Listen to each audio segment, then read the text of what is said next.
Hello, welcome back to the channel. Today topic will be about gold and silver and what does the Bible say about them. Bible Proverbs 6:4-11 says, "Give not sleep to thine eyes, nor slumber to thine eyelids.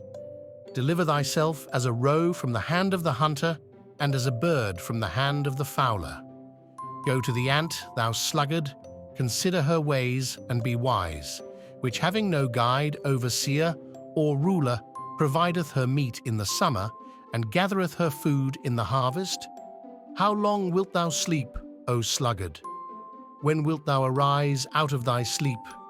Yet a little sleep, a little slumber, a little folding of the hands to sleep. So shall thy poverty come as one that travelleth, and thy want as an armed man." Here's a clip I would like to show you. Enjoy. In history, gold today is without a doubt more rare than silver. But what about tomorrow? On average today, for every 10 ounces of silver pulled out of the ground, only 1 ounce of gold is mined. However, the majority of silver mined is used for consumption, while the majority of gold mined is nearly all added to global inventory. Yet precious metal investors, as small of a group as they are still investing $7 in GLD for every $1 they invest in SLV. Looking at modern history, silver is destined to be more rare and certainly worth more than gold. In 1950, there were 10 billion ounces of above-ground available silver. By 1980, it shrank to 3.5 billion ounces. And in 2010, it is estimated that above-ground available silver supply is between 500 to 700 million ounces. To put this into perspective, total above-ground available gold in 1950 was 1 billion ounces. And today, it's estimated to be around 7 billion ounces. In 1980, when silver nearly reached $50 per ounce, global population was 2.5 billion people.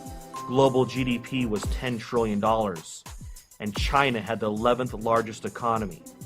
Today, global population is near 7 billion people. Global GDP, $60 trillion, and China is now the second largest economy.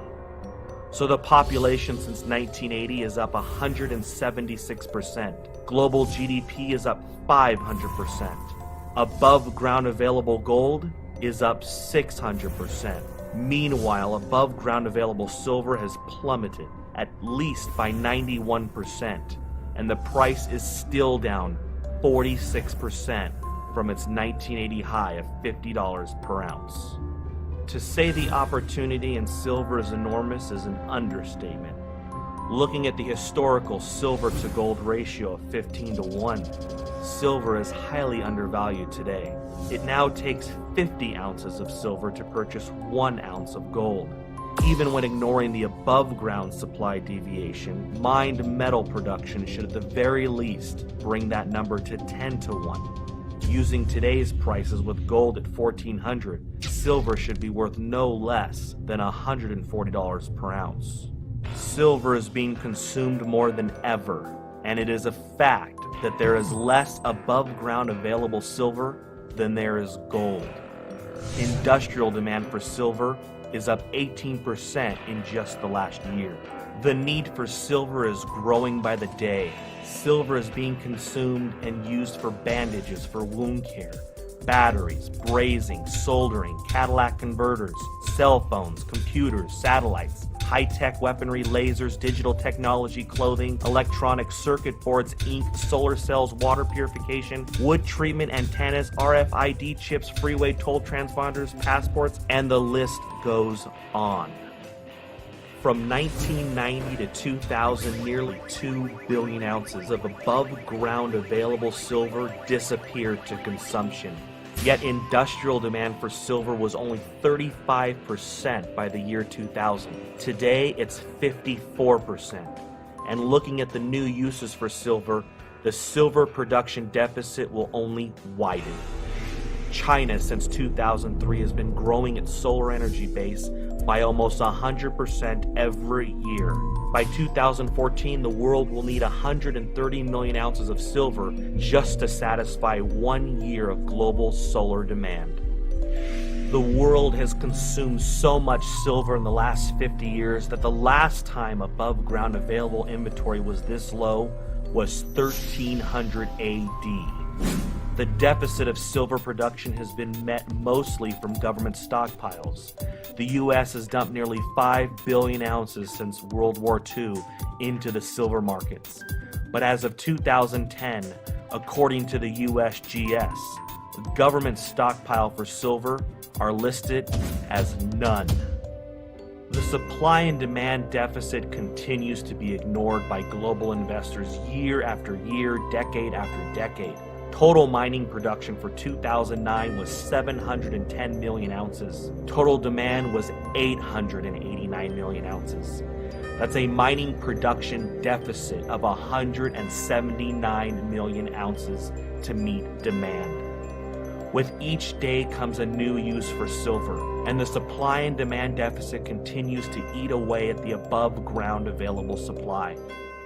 FutureMoneyTrends.com is projecting that just as palladium was once worth more than platinum, silver will one day be worth more than gold.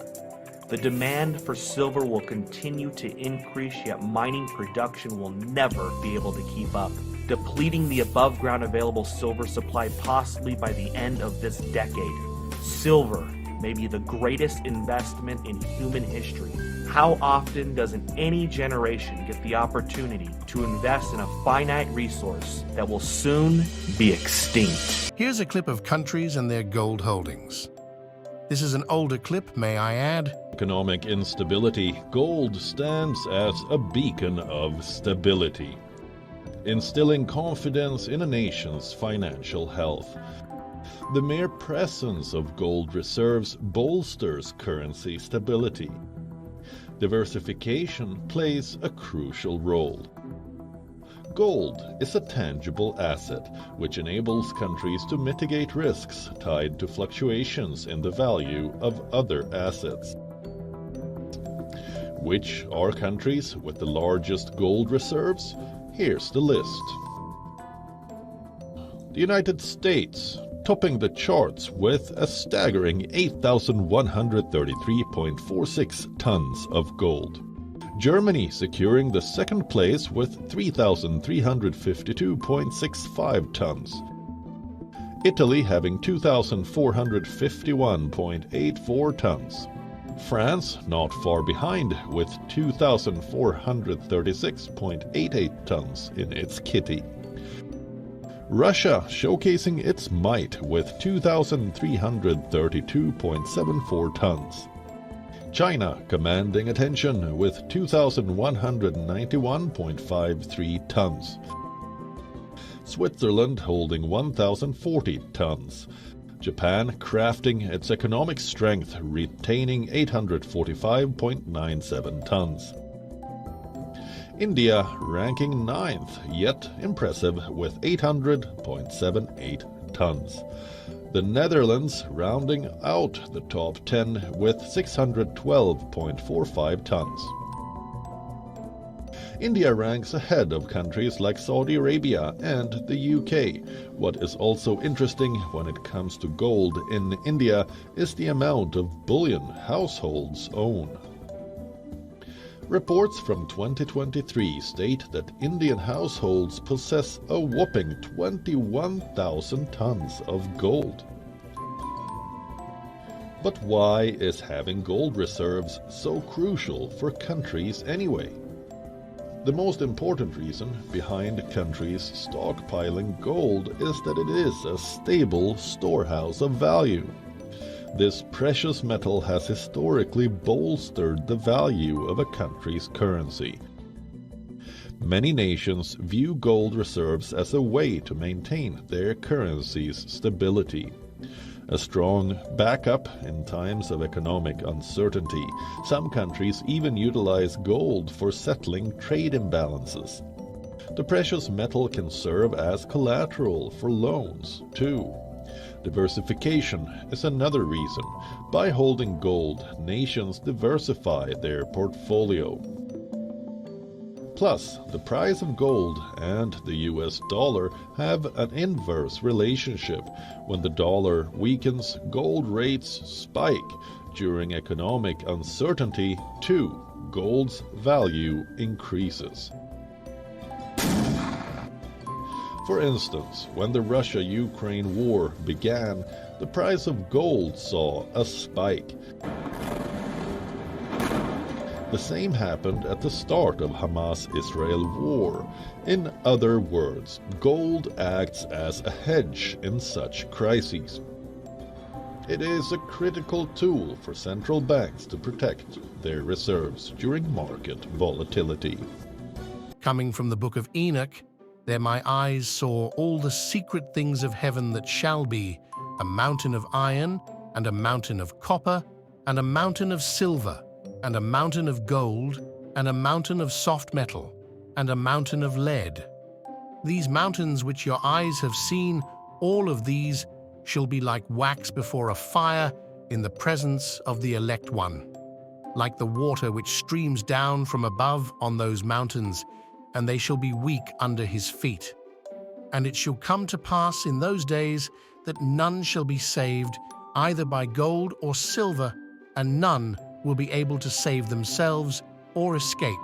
Thanks for watching. See you next time. God bless